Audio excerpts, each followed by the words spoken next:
All right, thank you very much, George. So are we stopping hard at 12:35?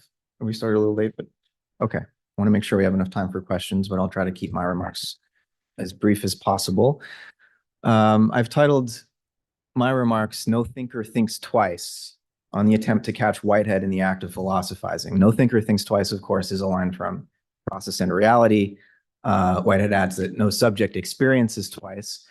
And I think this is a great way of capturing what's going on in his lectures. As Dr. Pettick, Joe mentioned earlier, there's not as much repetition as you might expect, though he was teaching the same courses semester after semester. He never thought twice. He was continually developing his thoughts. I should also mention that the reason I'm giving these remarks is because Judith Jones was unable to be present, and I just wanted to mention her and her wonderful book, Intensity, that looks at a question I'll return to in a minute. Whitehead's account of a kind of atomism, its contrast with continuity, published in 1998, I believe. I would highly recommend that book, not only for its philosophical penetration, but its literary quality.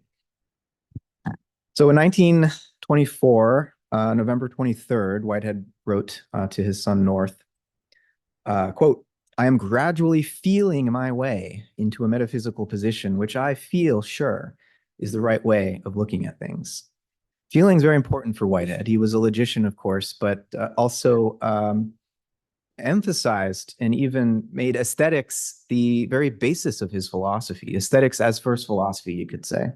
And so that such a rigorous mathematical, logical thinker would be feeling his way into a metaphysical position, I think is quite important to remember. So in these lecture notes that the Whitehead Research Project has given us, with more to come, we're granted what Whitehead scholar Gary Herstein calls a guided tour into Whitehead's ideas. George Lucas has referred to this very hall. I think he was teaching probably upstairs most of the time, but this is Whitehead's laboratory, right? And he's very much working out his ideas as he's delivering them to his students. Whitehead says in his 1922 book, Principles of Relativity, that it is certainly a nuisance for philosophers to be worried with applied mathematics and for mathematicians to be saddled with philosophy. He delivered some very difficult scientific and mathematical ideas to his philosophical students here at Emerson Hall because he felt that it was necessary for this kind of interdisciplinary bridge to happen. And I think one of the reasons that his philosophy, that the 20th century was not yet a Whiteheadian century, is because of the difficulty of this type of interdisciplinary work. And we have Whitehead as a very early pioneer in that effort. He tells his students also on September 30th, 1924, that he's going to try to get science into a form in which one can expect philosophers to understand it. But he's not just, ragging on the philosophers here. He also mentions that scientists ought to be reading poetry. They ought to be reading metaphysics. They ought to be reading novels, he adds, in order to stay imaginative, to stay flexible in their thought and not caught in a rut. So I think what we see happening in Whitehead's lectures is what he will later call his philosophical method of assemblage. He's trying to get all the ideas on the table and not yet rush to, right out of the gate, trying to impose system on our experience, right? System might be an ideal that we strive for. He wants to be logically consistent and coherent, but he doesn't want to leave anything out, and he's worried that beginning with, say, a set of axioms and principles right out of the gate risks ignoring things that wouldn't fit into that system, to that set of abstractions.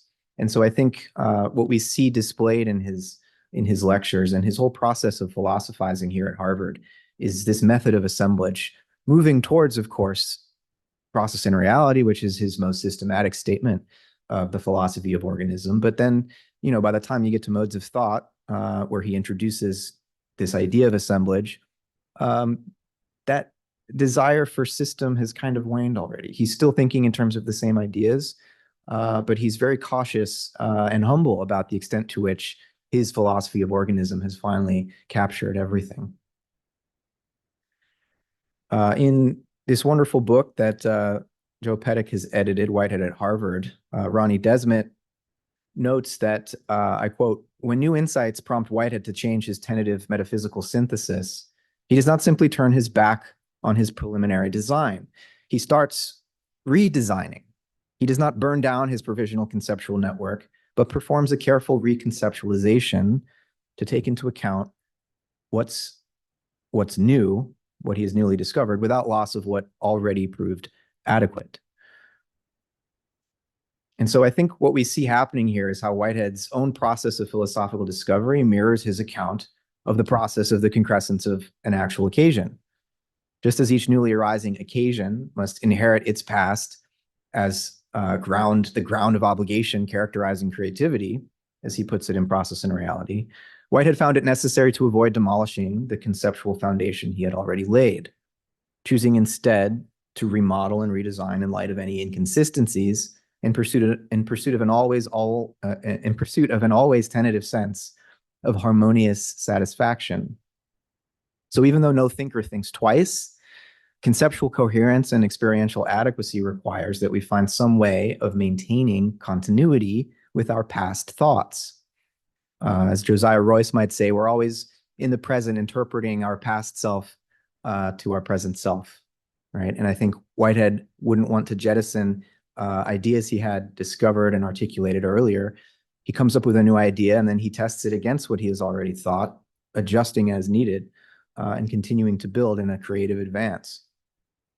So Whitehead already emphasizes in his early lectures that process realizes values through transition, but beyond mere change.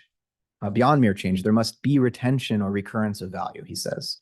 And this idea foreshadows his later assertion in Process and Reality that time is not only irreversible, but cumulative. This again resonates with Whitehead's philosophical method. Philosophy for Whitehead is an organic process of growth where earlier stages may be reinterpreted and even repurposed, but never discarded. They are objectively immortal, right? This method is evident not only in the development of his own ideas, but in his generous treatment of the history of philosophy, looking for those scattered insights that don't quite fit into the systems of Hume and Kant, but that nonetheless grant us deeper penetration into the nature of things.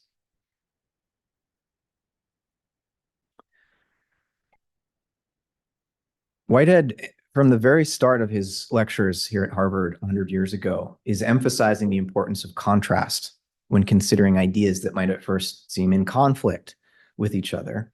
On September 27th, 1924, he says that the true contrast is between atomicity and continuity, right? In Process and Reality, he gives the honor of the eighth category of existence to contrasts, which he refers to there as modes of synthesis of entities in one prehension, or patterned entities. And he adds that this category includes an indefinite progression of categories, thus explicitly constructing his categorical scheme as an adventure of ideas that is open to future redesign. So let's just zero in for a second here on this question of atomicity and continuity. Already on September 25th, 1924, Whitehead remarks, as according to Bell, that metaphysics, quote, has to deal with the individual in its complete concretion, right? And so this idea of the importance of individuality amidst the continuum, or atomicity in contrast to the continuum, is there from the very beginning. And we might think that this somewhat challenges Lewis Ford's thesis of temporal atomism. But I think the issue is somewhat more complicated. It might not have been a sudden discovery in the subsequent semester in March or April of 1925, as Ford had it. But nonetheless, there does seem to be a gradual development here, the ingression of a new idea, as it were, over the course of Whitehead's first year at Harvard.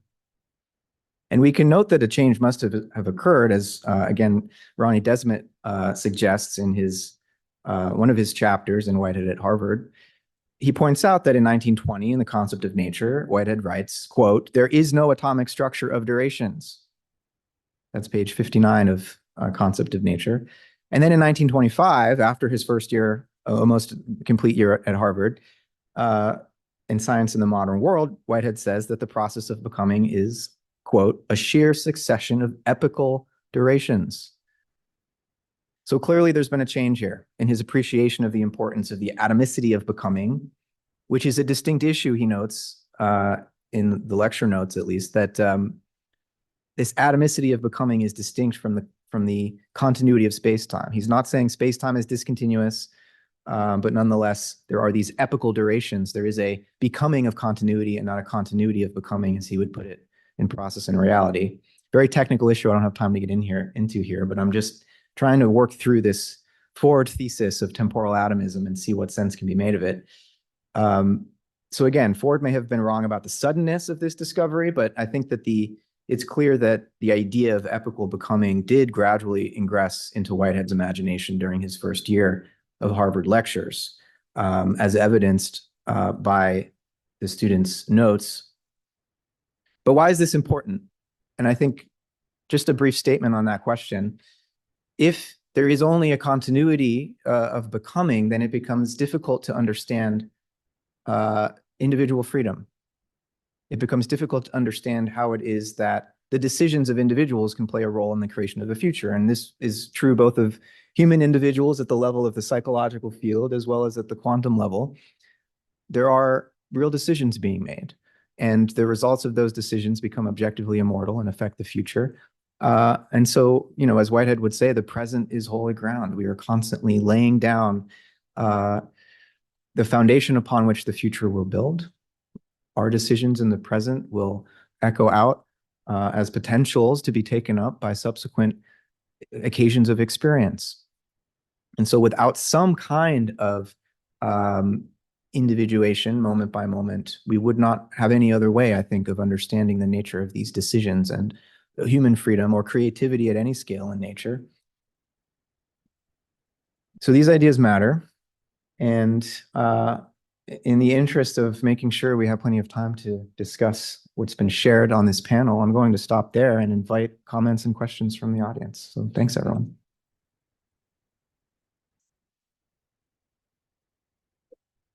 We have a roving mic, or should we? Oh, yeah. Oh.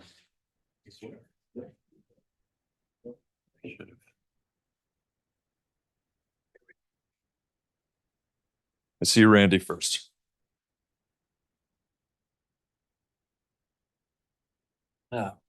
Matthew. Well, no, I didn't disagree with anything you said. But I did want to point out the word atom, undivided in Greek, individual, again, undivided, right? Except the individual is indivisible in fact, and the atom is divisible. It's the undivided divisible, right? So there's a difference of emphasis when you use the word atom. And I feel like Ford completely misuses that word. Doesn't even seem to see that it means undivided as of yet.